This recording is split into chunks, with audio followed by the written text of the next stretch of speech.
इस प्रकार अवयव ए एक क्या है, एक विकर्ण अवयव है, राइट, जिसे हम इस प्रकार भी लिख सकते हैं। जैसे में क्या देखिए, आप इसे ऐसे लिखे या इसे आप ऐसे भी लिख सकते हैं, विकर्ण, और उसके बाद जो मुख्य विकर्ण का अवयव उसे आप लिख दीजिए 1 2 ये दोनों का मतलब सेम है। या फिर इंग्लिश में ऐसे लिखिएगा डायगोनल, और उसके बाद 1 2 एंड 3 ऐसे भी आप लिख सकते हैं, कोई प्रॉब्लम नहीं है, ठीक है। ये भी क्या दर्शाएगा आपको, विकर्ण अवयव, ये भी विकर्ण अवयव, ये भी क्या विकर्ण अवयव। इन दोनों में फर्क क्या है कि हिंदी में ये लिखा हुआ है, इंग्लिश में। इसे और भी शॉर्ट कर सकते हैं, डायगोनल पूरा ना लिख करके आप ऐसे लिख लीजिए DIAJ डॉट और 1 2 3 शून्य अवयव।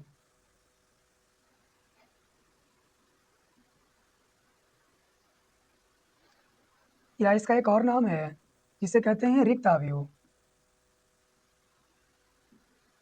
रिक्त अवयव।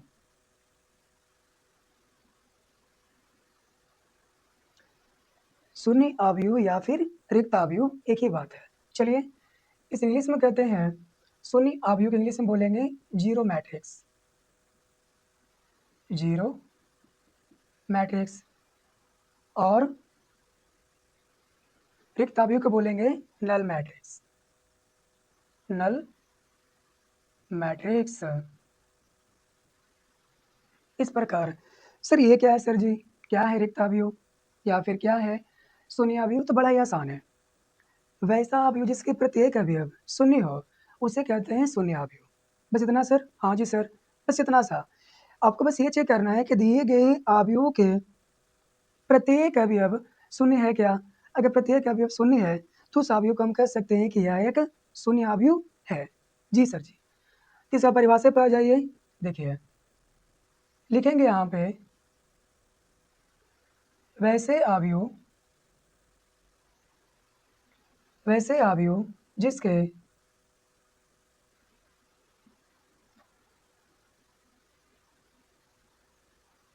प्रत्येक अवयव, वैसे अवयव जिसके प्रत्येक अवयव शून्य हो, शून्य हो उसे शून्य अवयव कहते हैं। शून्य अवयव या रिक्त अवयव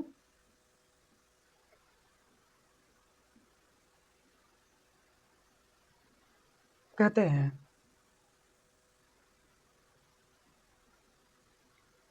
ओके, वैसे आप इसके प्रत्येक अवयव शून्य हो उसे शून्य अवयव कहते हैं, ठीक है। शून्य अवयव को एक स्पेशल अल्फाबेट से दर्शाया भी जाता है जिसे हम ओ कहते हैं, ठीक है। देखिए तुम कह सकते हैं शून्य अवयव को,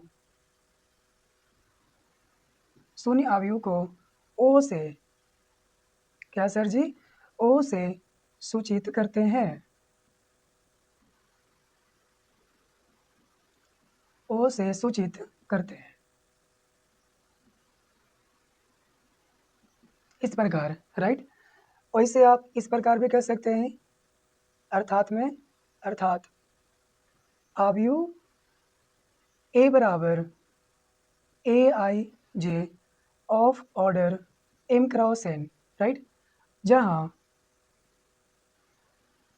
AIJ equal to 0 for all I, for all I belongs to M, comma J belongs to N। बस सिंपल।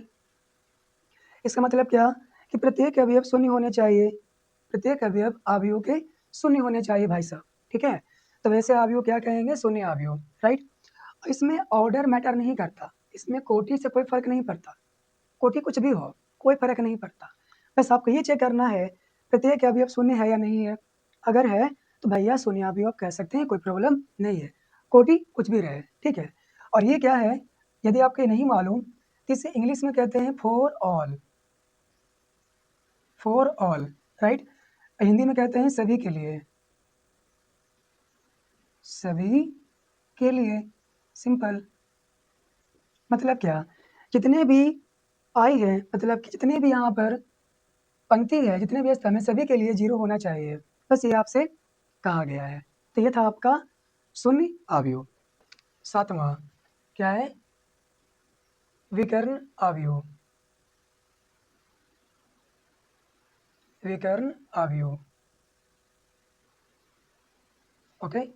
विकर्ण अवयव को इंग्लिश में कहते हैं डायगोनल मैट्रिक्स। डायगोनल मैट्रिक्स, विकर्ण अवयव डायगोनल मैट्रिक्स। सर ये क्या है? विकर्ण अवयव क्या कहलाता है? तो देखिए, एक वर्ग अवयव जिसके मुख्य विकर्ण के अलावा प्रत्येक अवयव शून्य हो, उसे हम कहते हैं विकर्ण अवयव, राइट।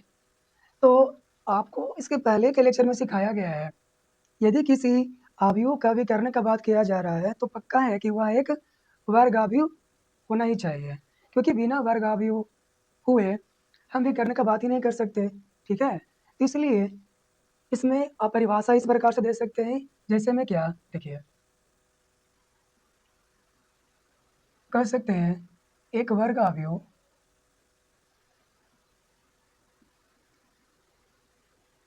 एक वर्ग अवयव विकर्ण अवयव कहलाता है।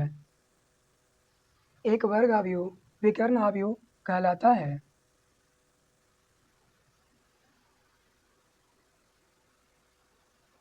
यदि यदि इसके यदि इसके मुख्य विकर्ण के अलावा यदि इसके मुख्य विकर्ण के अलावा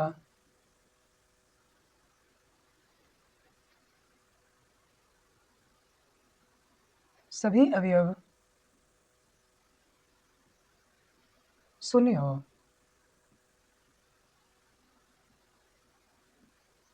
ओके, एक वर्ग अवयव विकर्ण अवयव कहलाता है यदि इसके मुख्य विकर्ण के अलावा सभी अवयव शून्य हो।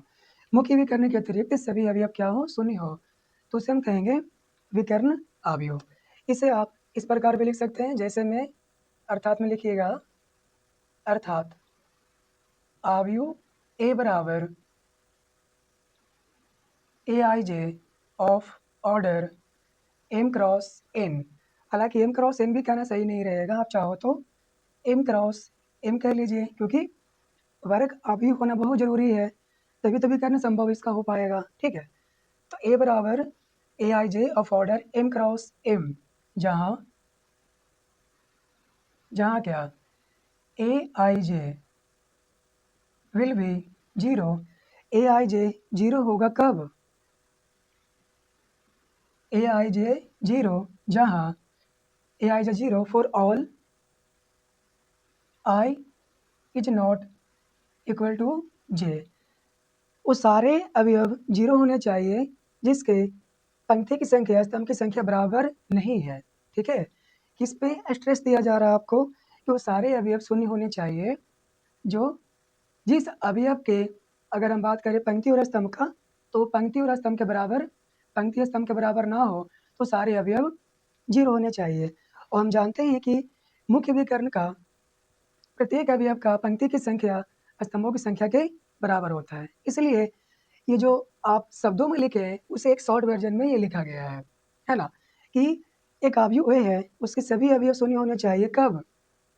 उन सभी के लिए जब आई जे के बराबर ना हो, यानी पंक्ति स्तंभ के बराबर ना हो, वो सारे अवयव शून्य होने चाहिए, ठीक है। अगर इसमें उदाहरण ले आप, इस प्रकार आप कह सकते हैं,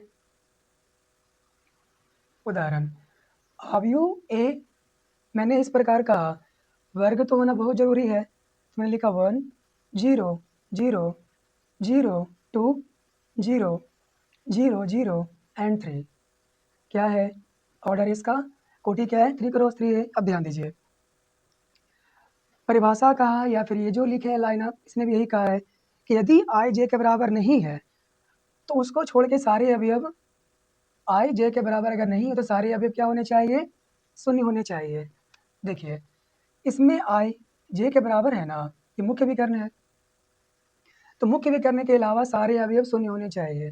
देखिए इसको छोड़ करके बाकी ऊपर का देखिए और नीचे ये सारे अवयव शून्य है ना। तो इस प्रकार अवयव ए एक क्या है, एक विकर्ण अवयव है, राइट।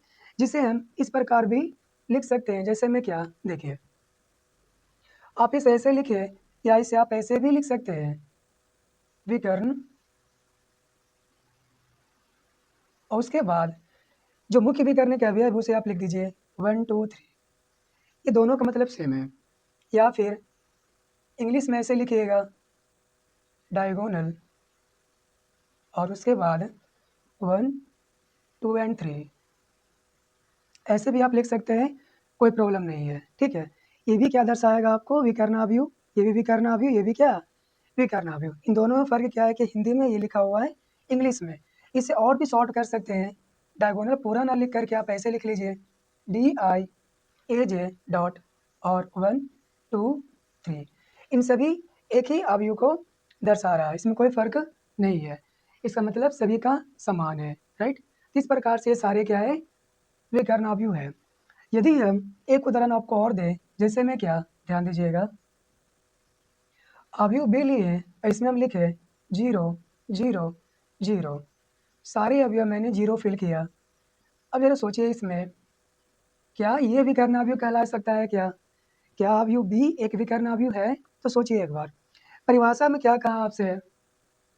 परिभाषा में आपसे ये कहा गया है कि एक ऐसा वर्ग अवयव विकर्णावयव कहलाता है जिसके मुख्य विकर्ण के अलावा सारे अवयव शून्य हो, ठीक है। तो ये तो आपका मुख्य विकर्ण हो गया।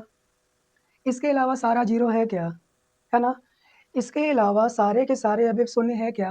तो है।